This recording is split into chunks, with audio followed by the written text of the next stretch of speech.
Hello students, आज की इस वीडियो में हम लोग इंपॉर्टेंट रिएक्शंस ऑफ एसिटिलीन देखेंगे। एसिटिलीन मतलब CH ट्रिपल बॉन्ड CH, या क्या बोल सकते हैं हम लोग C2H2। ठीक है, एथेन एथीन और फिर एसिटिलीन ना, थर्ड ट्रिपल बॉन्ड वाला, 2 कार्बन वाला ट्रिपल बॉन्ड वाला एसिटिलीन। एसिटिलीन का इंपॉर्टेंट रिएक्शन या उसके कुछ केमिकल प्रॉपर्टीज, रासायनिक गुणों को हम लोग देखेंगे। कौन कौन से रासायनिक गुण हम लोग इस वीडियो में डिस्कस करेंगे। इस वीडियो में हम लोग डिस्कस करने वाले हैं अपचयन रिएक्शन। एसिटिलीन में जो अपचयन रिएक्शन होगा, अपचयन या रिडक्शन। उसके बाद इसका एसिटिलीन का ऑक्सीडेशन होता है तो क्या होगा, तो ऑक्सीकरण रिएक्शन, ऑक्सीडेशन। और उसके अलावा एसिटिलीन का पॉलीमराइजेशन या बहुलीकरण रिएक्शन, बहुलीकरण या पॉलीमराइजेशन। ये 3 रिएक्शन हम लोग देखने वाले हैं आज की इस वीडियो में। तो सबसे पहले हम लोग रिडक्शन रिएक्शन में चलते हैं। फर्स्ट रिडक्शन या अपचयन रिएक्शन, है ना। तो रिडक्शन का मतलब क्या होता है, रिडक्शन का मतलब होता है हाइड्रोजन का जुड़ना, ठीक है, या ऑक्सीजन का बाहर निकलना भी रिडक्शन हो सकता है। तो हम लोग यहाँ पे हाइड्रोजन का जुड़ना वाला रिएक्शन देखेंगे। तो एसिटिलीन ले लेते हैं, CH ट्रिपल बॉन्ड CH, और इसमें हाइड्रोजन जुड़ेगा। किसके प्रेजेंस में रिएक्शन होगा, हाइड्रोजन के लिए एक मेटल का सरफेस चाहिए, तभी मेटल का सरफेस हाइड्रोजन लेके आएगा। ये मेटल का सरफेस है, मान लो इस पे हाइड्रोजन अटैच है। इस मेटल के सरफेस को एसिटिलीन पर से प्रवाहित करेंगे तो हाइड्रोजन एसिटिलीन के पास चला जाएगा, है ना। तो यहाँ मेटल का सरफेस कौन सा ले रहे हैं, पैलेडियम। पैलेडियम लेते हैं, प्लेटिनम लेते हैं, कहीं निकल भी लेते हैं। तो यहाँ हम लोग पैलेडियम ले रहे हैं, ठीक। किसके प्रेजेंस में और रिएक्शन होगा, बेरियम सल्फेट के प्रेजेंस में रिएक्शन होगा।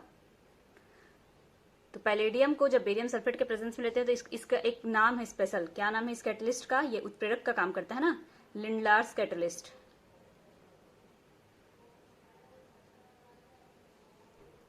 और ये क्या करता है, पार्शियल हाइड्रोजिनेशन करता है, मतलब हाइड्रोजन को जोड़ता है लेकिन पूरा पूरा नहीं जोड़ेगा, डबल बॉन्ड नहीं हटाएगा, सिर्फ एक बॉन्ड हटाएगा ना। एक बार में एक हाइड्रोजन यहाँ और एक हाइड्रोजन यहाँ देगा। तो रिएक्शन क्या हो जाएगा, CH2 एक हाइड्रोजन यहाँ जुड़ गया और CH2 एक हाइड्रोजन यहाँ जुड़ गया। तो एक एक हाइड्रोजन जुड़ गया तो एक बॉन्ड क्या हो जाएगा, ब्रेक। बचेगा कितने बॉन्ड, 2 बॉन्ड।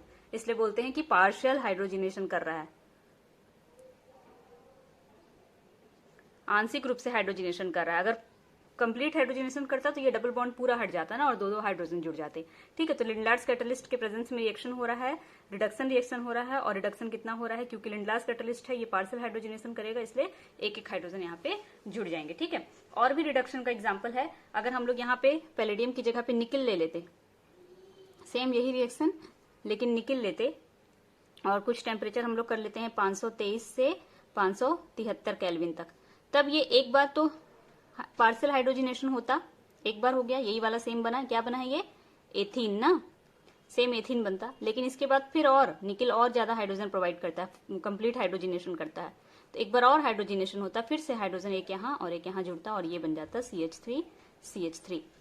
एथेन के कन्वर्जन रिएक्शन में हम लोग इस वीडियो को देख चुके हैं। कन्वर्जन रिएक्शन का वीडियो यहाँ पे आई बटन में मैं दे दूंगी, देखना। ये वाला रिएक्शन हम लोग वहाँ पे एक बार देख चुके हैं। एसिटिलीन से पहले एथीन बनेगा, एथीन से फिर एथेन बनेगा, ठीक है। तो हमारा प्रोडक्ट क्या हो गया, एथेन। तो ये कंप्लीट रिडक्शन है, इसको बोलेंगे कंप्लीट रिडक्शन,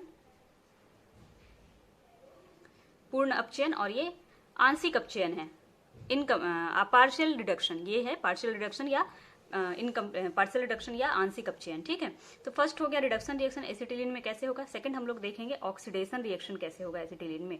ऑक्सीडेशन रिएक्शन या ऑक्सीकरण अभिक्रिया एसिटिलीन की कैसे होगी। तो यहाँ पे हम लोग जो ऑक्सीडेशन रिएक्शन देखेंगे वो ओजोनाइजेशन वाला रिएक्शन हम लोग देखेंगे। ओजोन के कारण जो ऑक्सीकरण होगा O3 के प्रेजेंस में, तो O3 के साथ रिएक्शन करा के देखते हैं हम लोग। Acetylene CH triple bond CH plus ozone से रिएक्शन करेगा, 3 ऑक्सीजन है, ठीक है। यहाँ पे 3 बॉन्ड है, 3 ऑक्सीजन है, तो देखो क्या हो जाएगा रिएक्शन, CH एक ऑक्सीजन यहाँ जुड़ जाएगा, एक ऑक्सीजन यहाँ और एक ऑक्सीजन यहाँ, और ये दोनों ऑक्सीजन आपस में जुड़ जाएंगे, ठीक है। ये बनेगा एसिटिलीन ओजोनाइड।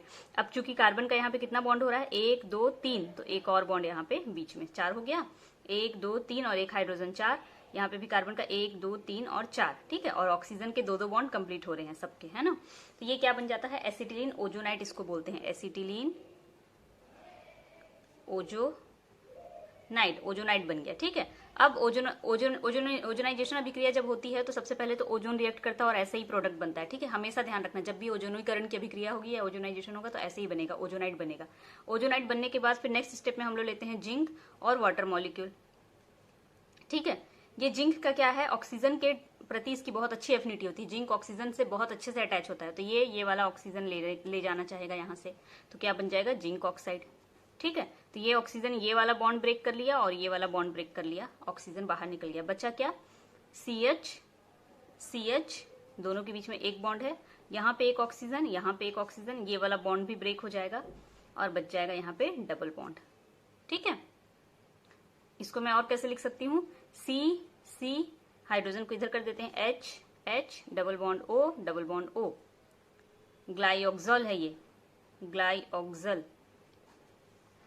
ठीक है, क्योंकि दो एल्डिहाइड है ना, एक ये एल्डिहाइड और एक ये एल्डिहाइड, और एल्डिहाइड होता है तो अल लगाते हैं नाम के अंत में। ठीक है, इसलिए नाम के अंत में लगा, तो इसका नाम क्या है, ग्लाइऑक्सल, तो ग्लाइऑक्सल बनता है। इसको इस इंपॉर्टेंट रिएक्शन भी है ये, क्योंकि ग्लाइऑक्सल, क्योंकि इससे क्या बन रहा है, ग्लाइऑक्सल। तो ग्लाइऑक्सल बनाने का मेथड में भी ये आता है, या फिर ऐसे भी पूछता है कि एसिटिलीन से ग्लाइऑक्सल कैसे बनेगा, तो एसिटिलीन से ग्लाइऑक्सल बनाने का ये एक मेथड भी है, ओजोनीकरण अभिक्रिया। तो हमेशा याद रखना, ओजोनाइजेशन जब भी होगा तो पहले तीनों ऑक्सीजन जुड़ेंगे, ओजोनाइट बनेगा, फिर जिंक आकर के एक ऑक्सीजन को ले जाएगा, और बाकी का प्रोडक्ट आप लोग कैसे बनेगा वो प्रैक्टिस से समझ में आ जाएगा। ठीक है, थर्ड नेक्स्ट क्या रिएक्शन हम लोग बोले थे पढ़ेंगे, बहुलीकरण या पॉलीमराइजेशन रिएक्शन। तो पॉलीमराइजेशन रिएक्शन देख लेते हैं। इंपॉर्टेंट रिएक्शन है पॉलीमराइजेशन रिएक्शन, इसलिए क्योंकि इसमें प्रोडक्ट भी बहुत इंपॉर्टेंट बनता है। पॉलीमराइजेशन या बहुलीकरण का मतलब क्या होता है, एक से अधिक अणु आपस में जुड़ जाएंगे। तो यहाँ पे मैं एसिटिलीन का 3 अणु ले रही हूँ, 1, दूसरा यहाँ लिख देते हैं 2, और तीसरा यहाँ लिख देते हैं 3। ये फर्स्ट है, ये सेकंड है, और ये 3 है। 3 अणु है, तीनों के तीनों आपस में जुड़ जाएंगे। पॉलीमराइजेशन मतलब अणुओं का जुड़ना ना, बहुलीकरण हो जाना। ठीक है, किसके प्रेजेंस में रिएक्शन होगा, रेड हॉट आयरन के प्रेजेंस में, लोहे का हॉट छड़ लेना है, गर्म छड़ लेना है, उसके प्रेजेंस में रिएक्शन होगा।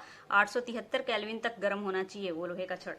पॉलीमराइजेशन रिएक्शन होगा, देखो एक बॉन्ड यहाँ शिफ्ट हो जाएगा, एक बॉन्ड यहाँ शिफ्ट हो जाएगा, एक बॉन्ड यहाँ शिफ्ट हो जाएगा, तो बना क्या, CH, यहाँ पे डबल बॉन्ड। ठीक है, ये वाला बॉन्ड इधर शिफ्ट हो गया, CH, ये वाला बॉन्ड इधर शिफ्ट हो गया, CH, और ये वाला बॉन्ड इधर शिफ्ट हो गया। ये बन गया, क्या है ये, बेंजीन है ना, बेंजीन। ठीक है, तो ये क्या बनता है पॉलीमराइजेशन रिएक्शन में, एसिटिलीन का पॉलीमराइजेशन होता है, बहुलीकरण होता है, तो बेंजीन में बदल जाता है। एसिटिलीन के 3 अणु गर्म आयरन के प्रेजेंस में पॉलीमराइजेशन रिएक्शन देते हैं या बहुलीकरण अभिक्रिया देते हैं और बेंजीन में बदल जाते हैं। अब चाहो तो इस बेंजीन में फिर से निकल के प्रेजेंस में, क्योंकि निकल क्या करता है, यहाँ पे भी मैंने बताया है, हाइड्रोजन देता है, अपचयन करता है, तो निकल हाइड्रोजन देगा, हाइड्रोजन प्रोवाइड करेगा। और यहाँ टेम्परेचर यही वाला नोट करना, 523 से 573, एक हाइड्रोजन यहाँ, एक यहाँ, एक यहाँ, एक यहाँ, एक यहाँ और एक यहाँ, मतलब 6 जगह पे 6 हाइड्रोजन हो जाएंगे। ठीक है, तो 3H2 लिख देती हूँ मैं। अब क्या हो जाएगा, हर जगह एक एक हाइड्रोजन, तो डबल बॉन्ड चला जाएगा। अगर इसके जैसा लिखना चाहो तो क्या होगा, यहाँ पे CH था, एक और हाइड्रोजन यहाँ से जुड़ गया तो CH2। ठीक है, फिर यहाँ पे भी CH था, एक और हाइड्रोजन जुड़ गया तो CH2, यहाँ पे CH2, यहाँ पे भी CH2, फिर यहाँ पे फिर से CH2, फिर यहाँ पे भी CH2, यहाँ पे भी CH2, यहाँ पे भी CH2, सब जगह CH2 हो गया, क्योंकि एक एक हाइड्रोजन जुड़ गए ना। अब एक एक हाइड्रोजन जुड़ गए तो एक एक बॉन्ड जो डबल बॉन्ड था वो बॉन्ड हट जाएगा और सिंगल बॉन्ड बचेगा। तो ये बन गया बेंजीन, साइक्लोहेक्सेन C6H12, ये वाला साइक्लोहेक्सेन बनता है। तो पहले तो एसिटिलीन का बहुलीकरण होगा तो बेंजीन बनेगा, और फिर बेंजीन का अपचयन कर देंगे तो साइक्लोहेक्सेन बनेगा। बेंजीन का अपचयन से साइक्लोहेक्सेन बनता है। उसका अपचयन का रिएक्शन पूरा कंप्लीट इन्फॉर्मेशन जो है एक वीडियो में ऑलरेडी अवेलेबल है। मैं उस वीडियो का भी लिंक यहाँ पे आई बटन में और डिस्क्रिप्शन बॉक्स में दे दूंगी, उस रिएक्शन को भी देखना। उसमें ये वाला पूरा रिएक्शन मैंने डिटेल में बताया हुआ है। ठीक है, तो ये हो गया एसिटिलीन के 3 रिएक्शन, एक रिडक्शन, ऑक्सीडेशन और पॉलीमराइजेशन। ऑक्सीडेशन और भी प्रकार से होते हैं, नेक्स्ट वीडियो में एसिटिलीन वाले में मैं दूसरा ऑक्सीडेशन डिस्कस करूंगी। यहाँ पे हम लोग ओजोनाइजेशन वाला ऑक्सीडेशन देखे हैं। ठीक है, तो वीडियो अच्छा लगा हो तो वीडियो को लाइक करो, चैनल को सब्सक्राइब करो और नोटिफिकेशन बेल को प्रेस कर देना। उसके अलावा अगर आपको कोई भी क्वेरी हो या कुछ और वीडियो देखना चाहते हो आप लोग तो कमेंट बॉक्स में कमेंट करके बताना।